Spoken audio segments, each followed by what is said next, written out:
Значит, любые попытки доказать, что Бог есть, они абсолютно бесплодны и бессмысленны. Любые попытки доказать, что Бога нет, они точно так же абсолютно бесплодны и бессмысленны. Ни то, ни другое логическими какими-то приемами в принципе недоказуемо. Поэтому относиться к этому нельзя на уровне рассуждений и теорий. Нужно просто наблюдать и осмысливать. И нужно проверять это все на себе. Если вы действительно этим заинтересуетесь, начнете проверять эту алгоритмику, вам все будет понятно и у вас все будет работать. Вот из того, что я сейчас скажу. Эти вещи, они доступны, как правило, в большей степени технарям, людям, которые считают, что они не верят Богу. Вот если человек верит Богу, регулярно ходит в церковь, с ним работать гораздо сложнее. Значит, эту информацию, если я даю где-то в течение 3-4 часов, то, как правило, люди это понимают. Но вы понимаете, что лекция сегодняшняя, она у нас просто, так сказать, информативная. Я не ставлю своей целью, вот, чтобы вы, там сказать, вышли и все поняли. Я ставлю одну цель, чтобы вы попробовали по некоторым вопросам, по некоторым проблемам задать себе вопросы. Слушайте, а может действительно что-то здесь есть? А может действительно, если такие вопросы у вас возникнут, то дальше так сложатся обстоятельства, что вы к этой информации получите доступ. Я кое-что оставлю информацию здесь, если кто-то заинтересуется, то Александр Николаевич там что-то оставлю. Вот. Так, как устроено мироздание? Мироздание – это самая большая тайна, которая скрывается от человечества, и для этого работают очень большие деньги. Значит, интеллект во Вселенной, он иерархичен. И есть некие дискретные уровни, которые между собой не общаются. Вот начинаем с нуля. Вот если мы берем ось условного интеллекта, вот так вверх, да, интеллект, то вот здесь мы отметим нулевой уровень. Это минеральная жизнь. То есть камень, асфальт, вот минералы, да, они не могут никакой информации воспринять извне и что-то сделать с собой, да, минеральная жизнь. Если вы берете следующий уровень, значит, я так для простоты часто и в книжке своей привожу этот пример, капуста, да, вот качан капусты там растет, и цветочек любой на окошке. Вы согласитесь, что это уже не камень с точки зрения интеллекта условного, да? Под интеллектом мы понимаем способность получать некую информацию извне и в соответствии с этой информацией менять свои, так сказать, какие-то параметры. Вот любое растение, оно солнышко, листочек туда, да, на окошко, если вы посадили, листочки все туда будут. Сухо, корешки поглубже, сыро, корешки повыше. Органико-минеральные, что-то взяли, что-то не взяли. То есть у растения есть возможность считывать некую информацию извне и в соответствии с этой информацией предпринимать те или иные действия, если угодно. Теперь берем следующий уровень. Животный мир, да? Вот когда коза подходит к качну капусты и отщипывает от него листочек, то для качна капусты это вмешательство свыше. Поскольку, вам предлагать неудобно, но я сам себе предложу на секундочку представить себя качном капусты, да? То есть вот есть некое восприятие мира, есть вот восприятие там влаги, воздуха, солнышка, еще чего-то. Это и все, что ты понимаешь о мире. И вдруг раз, у тебя все вроде нормально, а листочек пропал. Что? Коза, оказывается. Но у качна капусты в принципе не может возникнуть представлений о таком существе, как коза. Потому что это с более высокого уровня организации интеллекта контакт. И вот с этого уровня, этот уровень в принципе не познаваем. Это свойство мироздания просто. Берем следующий уровень. Человек. Вот понимаете, что человек это иной уровень восприятия мироздания, иной уровень способность мыслительная и так далее. То есть даже если 10 собак соберутся вместе, они никогда не поймут, кто такой вы. Все равно они будут воспринимать, вот такой кормит меня и озон выводит, а остальное-то они же, так сказать, вне их понимания, да? Поэтому самая главная ошибка и беда, которая доминирует в наших бессознательных уровнях психики, это то, что человек, это вот в этой иерархии, это вершина мироздания. Вот мы, мол, и все тут. Больше уже в интеллектуальном плане ничего невозможно. Это глубочайшее заблуждение, оно из элементарной логики, в общем, понятно, что это заблуждение. Почему? Да потому что многое из того, что происходит в мире, нам непонятно, да, как это все создано, что такое Вселенная, что такое там бесконечность и так далее, и так далее. Поэтому, значит, для любого здравомыслящего человека понятно, что над уровнем человека есть иной уровень, который называется в нашей терминологии, в нашей команде высший разум. Ну, можно поставить знак тождества, написать Бог, это как бы, пусть это слово вас не пугает, потому что, ну, слово это только код, важно понимать само явление. Но, наверное, правильнее понимать все-таки высший разум, потому что Бог это некие стереотипы, именно порочные, заложенные, умышленно заложенные в наше сознание, чтобы мы не поняли, как устроено мироздание. Так вот, этот высший разум, он выходит на связь с человеком через посланников. И вот к числу посланников принадлежали Моисей, Будда, Христос, Мухаммад. В разное время им давалась абсолютно одна и та же информация из одного и того же центра. Я, так сказать, Коран наизусть знаю, Библию вам могу процитировать во многих местах. И мы изучали это досконально и детально. То есть, если Библию очистить от тех злонамеренных искажений, которые в нее привнесены, вы знаете, что после Христа это все было, так сказать, переписано. Все, что в Библии, это уже после Никейского собора, это 325 год, через 300 лет. Потому что такую ахинею, что Христос это Бог, во время его жизни как бы сложно это было протащить. Через 300 лет это прошло. На Никейском Вселенском соборе большинством голосов, голосованием было принято решение о том, что Христос это Бог, Христос это посланник, и мы чрезвычайно уважительно относимся к нему, да как-то кремлевские стратегии. Мне так, что вы против христианства? Извините, а что вы под христианством понимаете? Если говорить обо мне, то я просто, действительно, Христа боготворю настолько, насколько он того заслуживает как человек, потому что он святые вещи нес людям.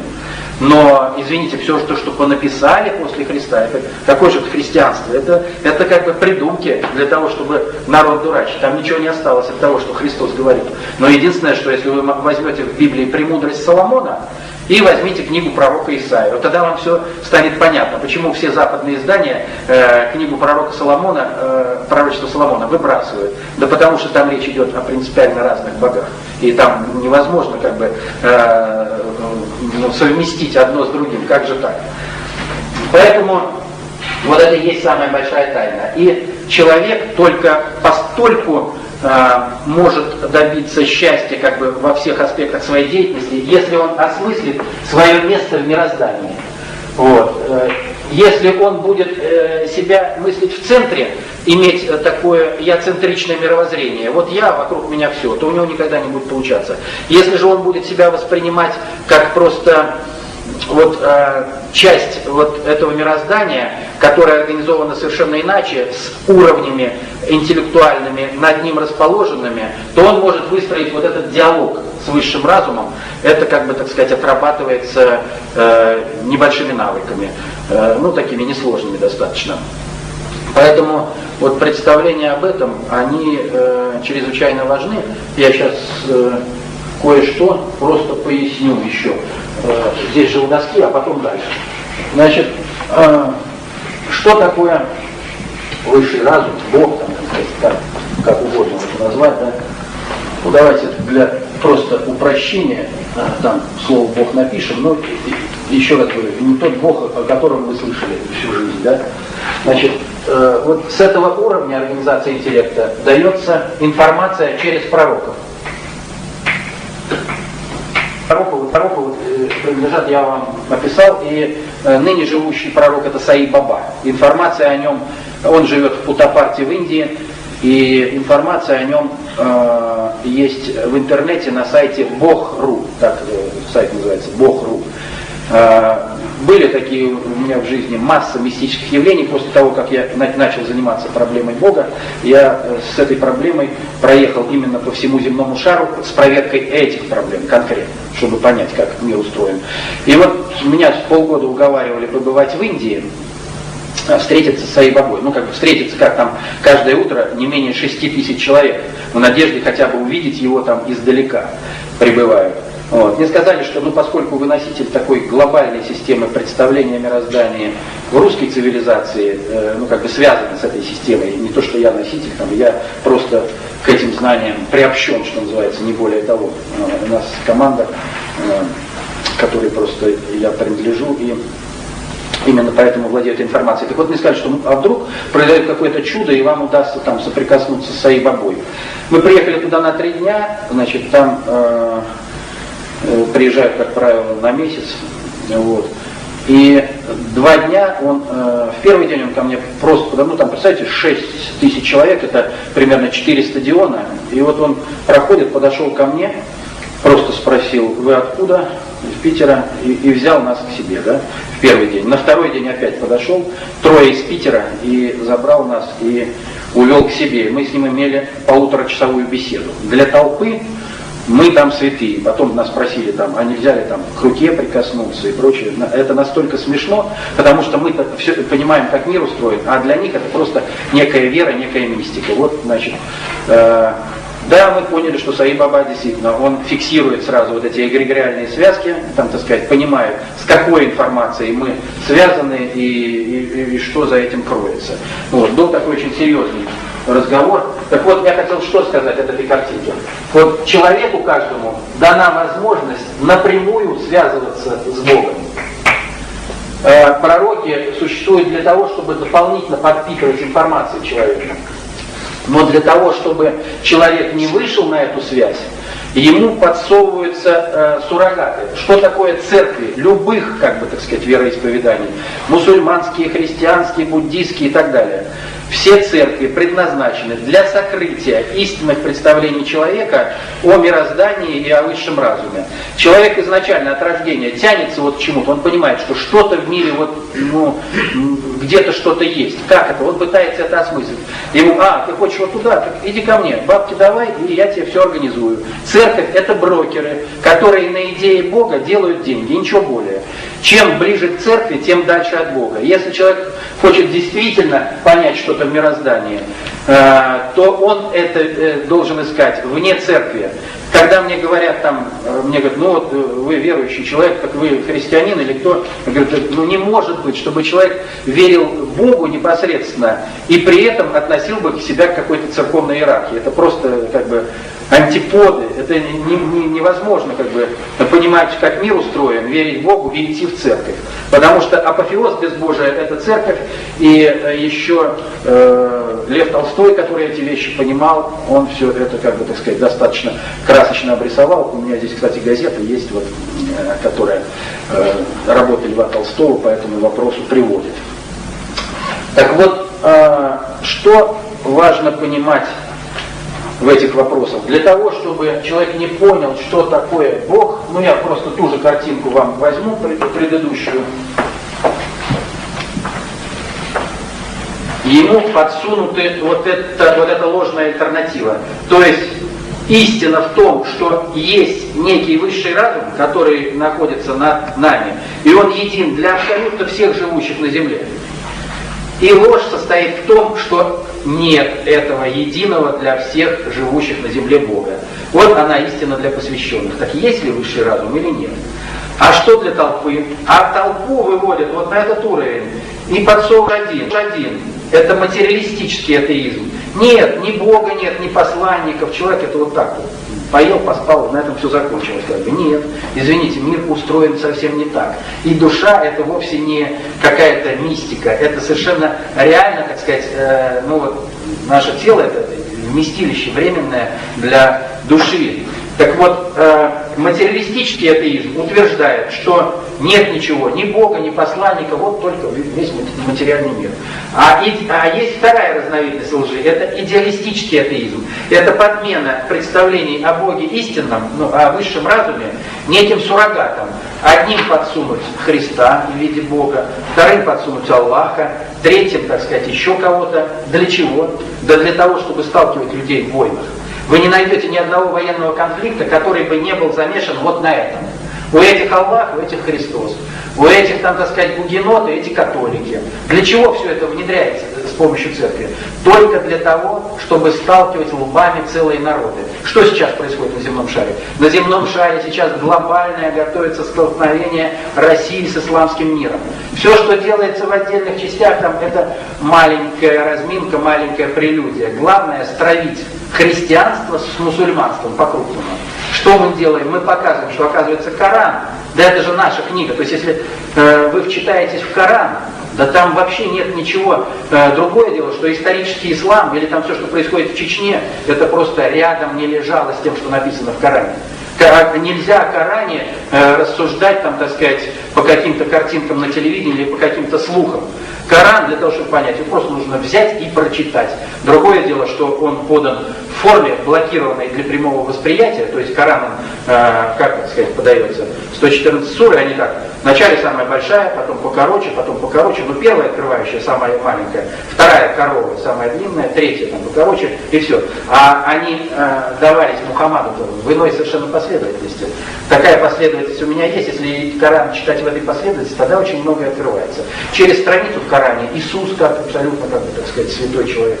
Вот. Поэтому мы изучаем абсолютно все священные писания и не видим там какой-то разницы между ними, кроме тех извращений, которые в них привнесены. Вот. Если человек замыкается в одном из писаний, то как бы он никогда не выйдет на истинное миропонимание.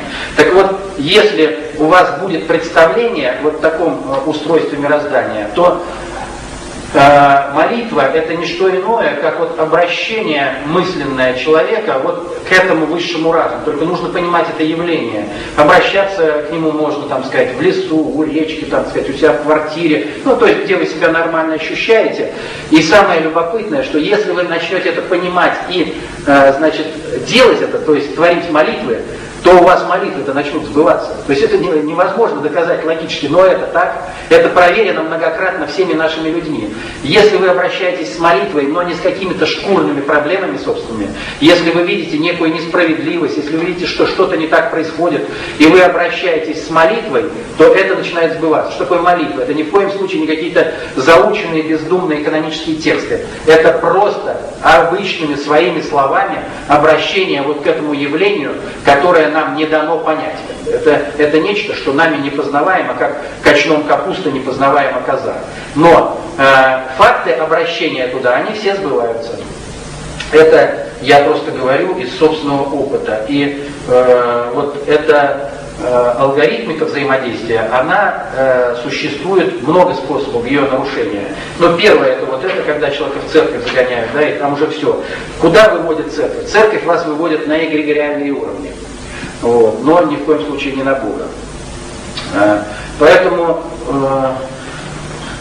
значит, вот эта идея, она такая основополагающая. Не понимая ее, все остальное очень сложно как бы понять и воспринять.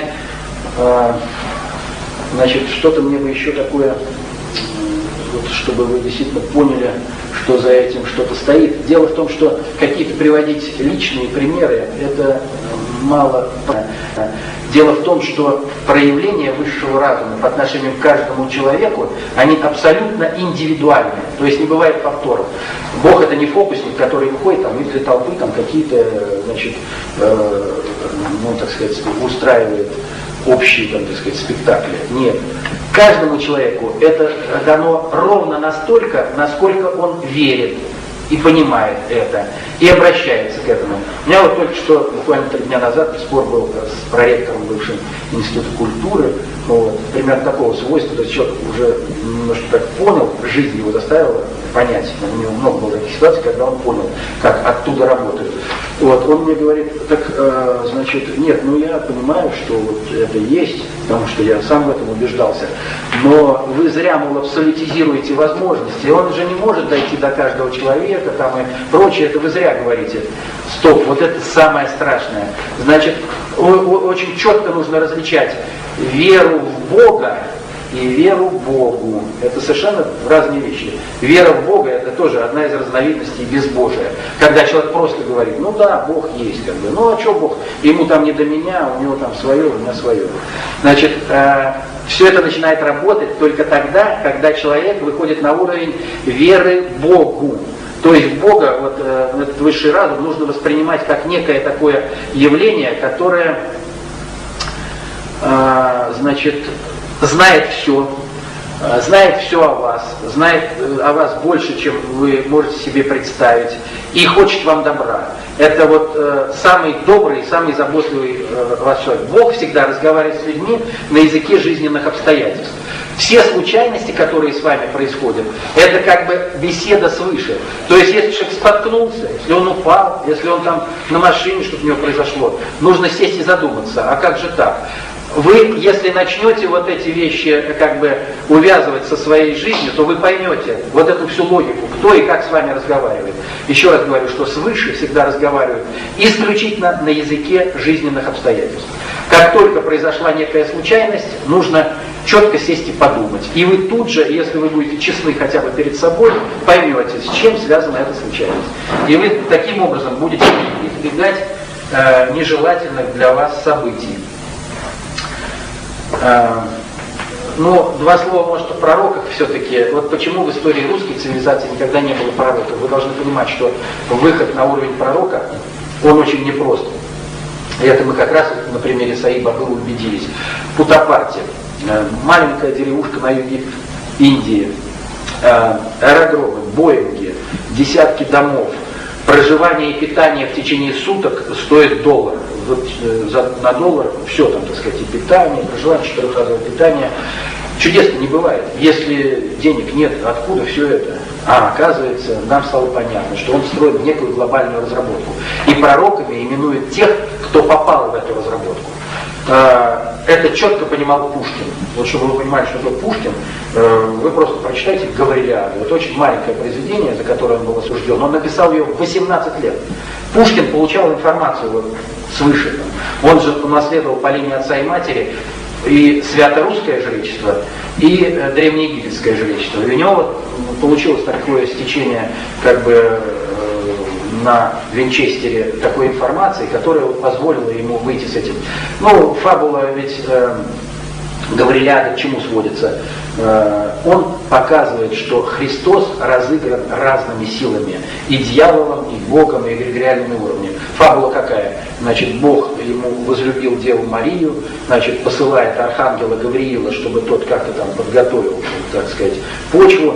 А архангел Гавриил, значит, встречается с Марией, они симпатизируют друг другу, у них, так сказать, симпатизируют друг другу, и Дева Мария засыпает в спальне, она видит во сне Гавриила, в это время в спальню вползает змей-искуситель и, значит, совокупляется с ней, да. После этого архангел Гавриил, значит, и только третьим был Бог. И в результате появился Христос. Вот суть Гаврилиады. Пушкин очень глубоко дает понять, что любой пророк, он всегда только тогда пророком становится, когда он выполняет и некие вот такие разработки тех, кто владеет деньгами в этой концепции.